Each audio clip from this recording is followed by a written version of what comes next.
A Fresh Start by Mike Dyan. Raymond hugged his basketball as Papa slowed the moving truck. Their new street looked friendly with small houses on small lawns.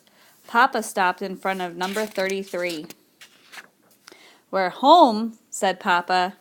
Raymond's heart thumped with hope. This move made a fresh start for him, a new neighborhood and a new school. He'd like to be a new Raymond, one who could hold still, one who didn't get all jumpy if things went wrong. He stepped on his new lawn and he pictured himself calm and confident. He made himself a promise. Nothing would rattle the new Raymond. Raymond ran around his new house twice, just to shake out the jiggles. He burst through the back door and checked out the 4 empty rooms. His new home! He peered out of the window in his bedroom. He hoped there wouldn't be any big dogs in the neighborhood. Big dogs made him nervous. He hoped there wouldn't be any big kids either, the kind who laughed because he always tapped his feet. Jiggling and foot tapping was just how his anxiety came out. There was a kid across the street.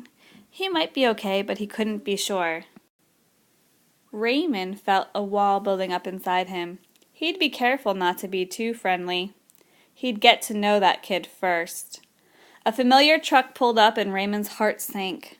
Papa's friend, Mr. Loomis, was here to help them move in, and so was his son, Anthony. Raymond watched Anthony march toward the moving truck like he knew what he was doing.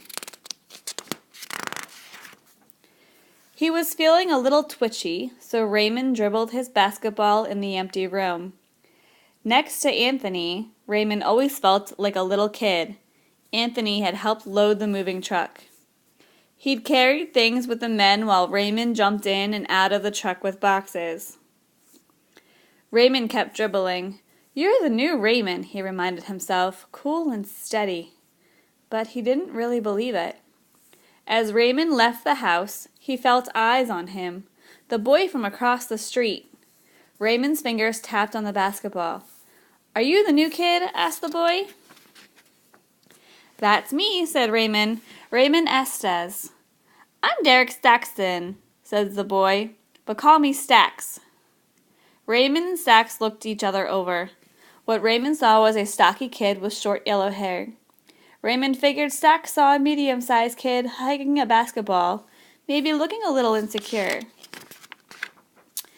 "Is it just you and your brother?" asked Stax. He looked at Anthony. "He's not my brother," said Raymond. "I'm an only. How about you?" "I got no one else," said Stax. "Just me and my dad." He didn't have a mom either? Right away, the wall inside Raymond went down some. "Come meet my father," he said. Everyone said hello and nice to meet you. "Okay, Raymond," said Papa. "Move some boxes." "I'll help," said Stax. "Follow me, kids," ordered Anthony, like he was in charge. Raymond did not want to follow Anthony. He jumped into the truck and picked up one end of a big heavy dresser. Okay, he was going to die. Anthony laughed and picked up the other end. Raymond's hand slipped and a dresser leg dug into his foot. "Yow!" yelled Raymond. His dad and Mr. Loomis came running. Raymond danced around because he couldn't help it. "It's just my foot," he said. "Don't worry, I have another one." Stax picked up a box. "You all right?" he asked.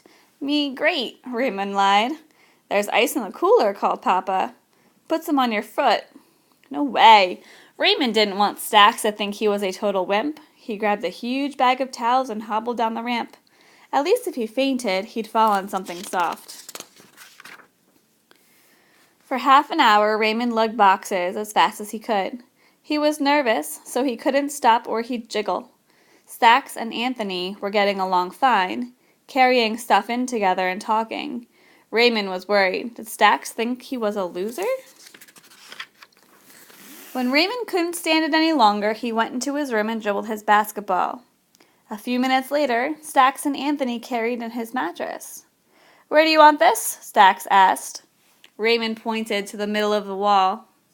"Not there," Anthony said. "The way you are always dribbling, it will be in the way." Anthony started moving toward the side of the room with the mattress. "Let's put it here," he said.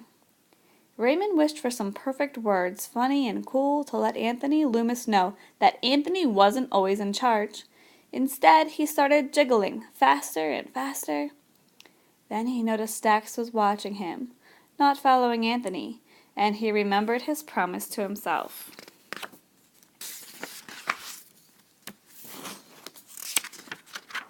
Raymond took a breath. "I want the bed in the middle of the wall," he said.